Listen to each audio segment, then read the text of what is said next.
안녕하세요. 하이퍼루트 원장 박준성입니다. 지난 몇 개의 영상을 거쳐서 반복해서 자기주도 학습, 그리고 지원 동기 이 파트 작성 방법에 관한 영상을 제가 찍었고 설명을 드렸죠. 오늘 영상에서는 그 다음 항목인 입학 후 계획 작성 방법에 대해 설명드릴 겁니다. 사실 입학 후 계획도 그렇게 어렵지는 않고, 그리고 사실 지원 동기보다는 입학 후 계획이 조금 더 중요하다라고 개인적으로 생각이 듭니다. 입학 후 계획 부분은 정말 한 끗 차이고, 지원 동기보다 조금 더 중요한 영역이라고 개인적으로 생각을 합니다. 작년까지는 제가 이 수강생들에 한해서만 설명을 드렸습니다. 그럼에도 불구하고 제가 많은 영역을 이 영상을 통해 공개해 보고자 합니다. 왜냐하면 제가 매년 200분 이상을 평균적으로 상담을 해요. 그래서 아마 올해는 그걸 더 뛰어넘어서 한 300분 정도 상담을 할 것 같은데요. 저는 그 중에서도 좀 특히 소외계층 아이들이 저의 영상을 보고 꿈을 꾼다라는 얘기도 많이 들었습니다. 네, 그렇기 때문에 교육이 조금 더 평등하게 최대한 많은 아이들에게 도움을 주었으면 좋겠어서 그런 점에서 조금 더 많은 부분을 공개해 보고자 합니다. 그래서 이 영상은 정말 중요한 내용이니까요. 저도 큰맘 먹고 말씀을 하는 거니까 이 영상은 되게 집중해서 반복해서 보시면 좋겠습니다. 그럼 시작하겠습니다. 자, 첫 번째는 오늘 작성하는 게 뭐죠? 입학 후 계획입니다.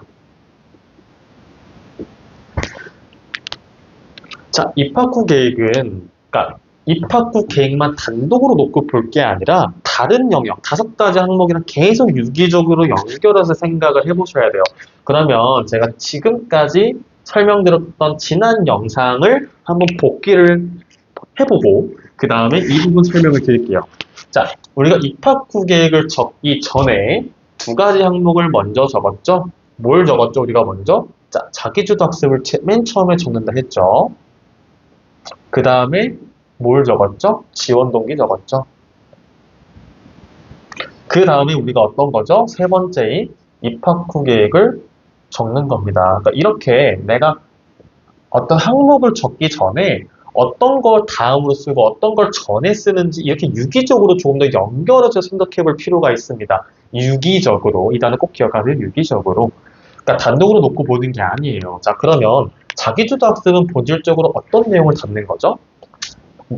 기억나시나요? 자, 학습 경험을 중심으로 나라는 사람을 설명하고 더 나아가 나의 진로를 설명하고 혹은 그 진로를 구체화하거나 심화한 내용을 적는 부분이죠. 그게 뭐다? 자기주도 학습이다. 그래서 자기주도 학습에서는 결국 학습 경험을 중심으로 나라는 사람의 이야기를 설명하는 거죠. 그 다음에 지원동기는 뭐죠? 지원동기 뭘까요? 자, 내가 이러한 학생 입장에서 내가 이러한 학습 경험을 통해 이러한 진로가 생겼어. 내 진로가 이렇게 구체화되었어. 내가 이러한 심화된 학습을 하고 싶어. 이런 심화된 목표가 생겼어. 그게 자기주도 학습에서 우리가 한 설명이죠.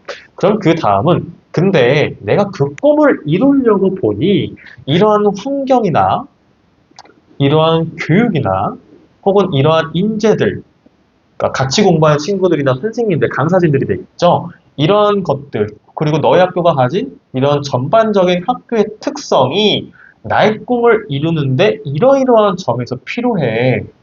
그래서 나 지원했어 라고 나의 꿈과 나의 이야기와 이 학교의 특성을 제가 엮어주라 그랬죠. 여기까지가 우리가 지금까지 작성한 거예요. 여기까지가. 그 다음에 여기까지 작성을 하고 나서 우리가 이제 입학 후기의 부분을 적는 거죠.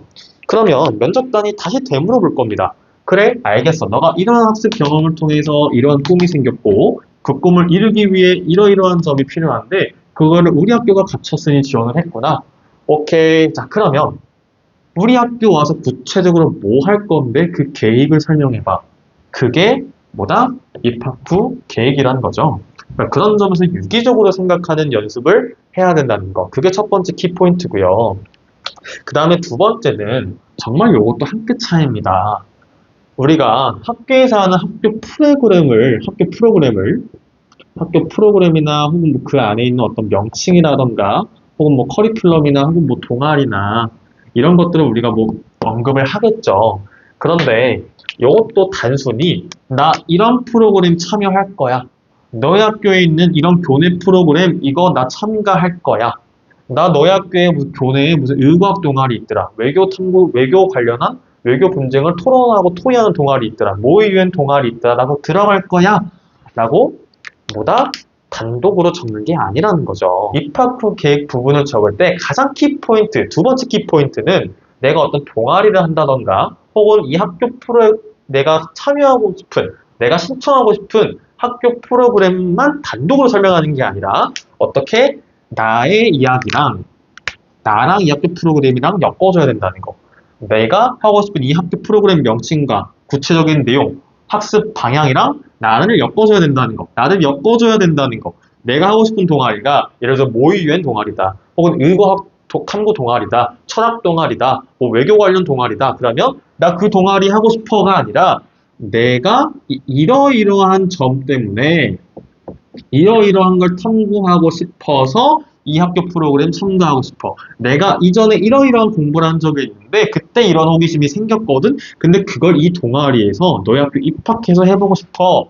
라면서 나의 이야기와 이 학교의 프로그램, 이 학교에서 할 수 있는 동아리, 이 학교에서 할 수 있는 다양한 교육 프로그램이랑 뭐다? 연계해달라는 거죠. 뭐다? 엮어달라는 거죠. 이게 입학 후 계획의 포인트입니다. 아시겠죠? 저는 많은 학교의 입학 설명회를 실제로 보기도 했고, 실제로 온라인으로도 많이 봤는데요. 공통적으로 하는 말씀이 입학 후 계획 부분은 우리 학교에서 하고 싶은 동아리나 어떤 학교 프로그램이나 어떤 그런 활동 명칭만 딸랑 적는 것이 아니라 내가 구체적으로 어떤 방식으로, 어떤 시각으로, 어떤 주제로 이걸 참여해보고 싶은지, 그래서 무엇을 얻어가고 싶은지, 이렇게 좀 총체적으로, 전반적으로 다 써달라는 거예요. 근데 그렇게 쓰지 않고, 나 외교 동아리 할 거야, 너 입학해서 뭐 이런 것도 하고 저런 것도 하고 이런 것도 할 거야. 이렇게 학교에서 할 수 있는 활동만 나열하고 제시하는 거. 가장 최악의, 면접관들이 가장 싫어하는 유형이라는 거죠. 자, 그런 점에서 결국에는 나의 이야기가 항상 있어야 된다는 거. 자, 이 부분에 대해서 제가 한 번만 더 강조를 해볼게요. 우리가 쓰고 있는 글이 뭐라고요? 우리는 학교를 소개하는 글이 아니라 나를 소개하는, 나라는 사람의 이야기를 들려주는 자기소개서를 쓰고 있죠. 그럼 자기소개서는 본질적으로 나를 소개해야 돼요. 나의 이야기가 모든 영역에 적절하게 있어야 됩니다. 그런데 학교 이야기만 달랑해준다? 안 되겠죠? 학교 이야기랑 학교 프로그램이랑 동아리랑 나랑 결국엔 엮어줘야 된다는 거. 이것이 역시 키 포인트입니다. 그래서 이 한 끗 차이를 설명하기 위해서 제가 지금까지 처음부터 여기까지 계속 다 설명한 거예요. 다시 총 정리를 하면 입학 후 계획을 적을 때는 두 가지 키 포인트가 있습니다. 첫 번째는 입학 후 계획만 달랑 쓰는 친구들이 있어요. 혹은 자기주도학습, 지원동기, 입학 후 계획, 졸업 후 계획, 인서 이렇게 자기소개서는 총 5가지 항목이 있다고 말씀드렸죠. 근데 갑자기 정말 상관도 없이 나는 입학 후 계획부터 적을게 하는 친구들이 있어요. 근데 뭐라고요? 다른 항목이랑 다른 영역이랑 유기적으로 엮어서 생각을 해봐야 된다고요. 그런데 그렇지 않고서 입학 후 계획만 단독으로 놓고 쓴다면 정말 면접관들이 좋아하지 않는 글, 보다 학교 얘기만 해버리는 그런 안 좋은 글이 되겠죠. 반면에 합격을 끌어당기는 합격생들이 최대한 많이 써서 면접관들이 선호하는 스타일은 뭐다? 다른 항목이랑 유기적으로 연결해서 내용을 작성하고 두 번째는 나의 이야기와 이 학교에서 하고 싶은 구체적인 프로그램이나 활동이 같이 엮어서 같이 연계돼서 설명해 주는 거. 이게 면접관들이 가장 좋아하는 입학 후 계획 작성 방식입니다. 네, 이해가 되셨을까요? 사실 더 많은 내용들이 있고 이 부분은 사실 입학 후 계획도 설명할 게 정말 많아요. 하지만 이 두 가지 제가 짚어드린 키포인트만 아셔도 큰 무리 없이 쓸 수가 있습니다. 이해가 안 되시면 반복해서 시청해보시고 댓글 혹은 개인적으로 문의를 주세요. 설명 더 드리겠습니다. 네, 그래서 오늘 영상도 여기까지 마무리하고요. 네, 좋은 하루 보내시고 이 영상이 많은 도움이 되었길 바랍니다. 감사합니다.